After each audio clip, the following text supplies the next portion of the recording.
Good morning! Welcome back to our YouTube channel, Boss Under TV. So guys, magbibigay lang tayo ng konting reaksyon about sa controversial call na naganap sa laban between PLDT and Akari sa PVL.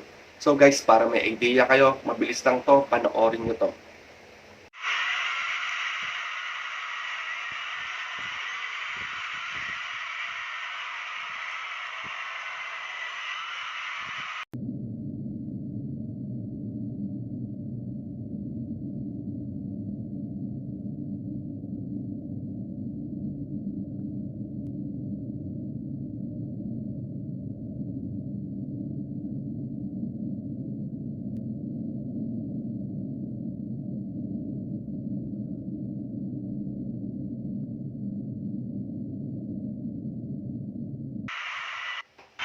Yun guys, so ayan, napanood nyo. Based na napanood nyo, um, nagkaroon ba ng net touch fault ang Akari Sweat?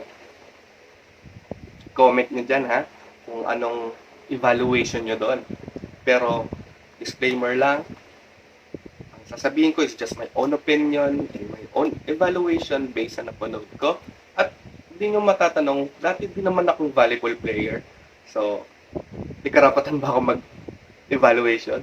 Dito lang.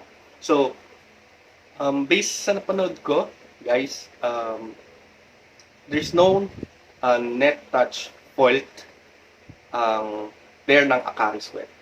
Okay, kung makikita niyo sa video sa slow-mo, totoo, nagkaroon siya ng net touch doon sa rally na yon. Okay? So, ang reason kung bakit hindi siya tinawagan ng referee is because tapos na yung action kung saan siya nag-block. Okay? Sa madalit sabi, nung nag-block siya, there's the first action nung pumalo si Mika Reyes. Actually, drop ball ba yun or what? Pero that's the first action. Nag-blocks ang player ng Akari Sweat. There's no net touch when she landed. Okay? There's the first action. Tapos na yung action na yon, na-receive na ng Akari yung palo ni Mika. And then, there's the second action. Nung papunta na yung bola sa setter, sa kanya, sa nag-net touch. So, it means, nag-land na yung foot niya nung Akari Sweat player na nag-net touch. So, it's gonna be the new action. Okay?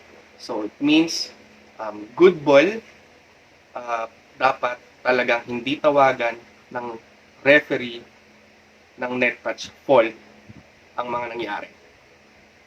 Makikita niyan sa rulebook ng volleyball. Okay? The reason why kaya na-award ang puntos sa Akari kasi nag-challenge pa ang PLDT. Okay? So I suggest dapat hindi na nag-challenge ang PLDT kasi continuous yung rally at may possibility na sila pa dapat ang makuha ng puntos on that rally. Okay? Again, uulitin ko. That is just my own evaluation doon sa nangyaring controversial call. Okay? There is no net touch fault on that specific rally. Okay?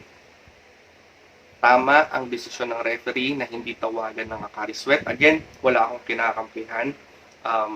PLDT or Akari. Based lang yun sa aking evaluation bilang isang volleyball player din. Okay? So, kayo guys, ano sa tingin nyo? Meron bang net fault? Tama ba ang evaluation ng referee at ng mga ibang coaches? Nagkaroon nga ba talaga ng miss call or controversial call? Hindi natin alam, pero based sa napanood ko, it's good. Walang fault na nangyari, walang violation na nangyari.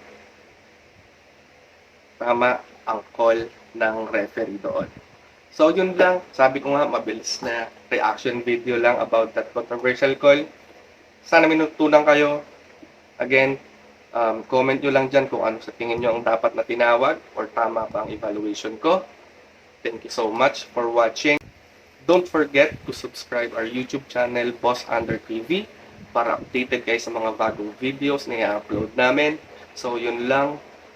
Iwanan ko lang kayo ng isa namin kasabihan. Pag Boss Under ka, behave ka. So, yun lang. Bye!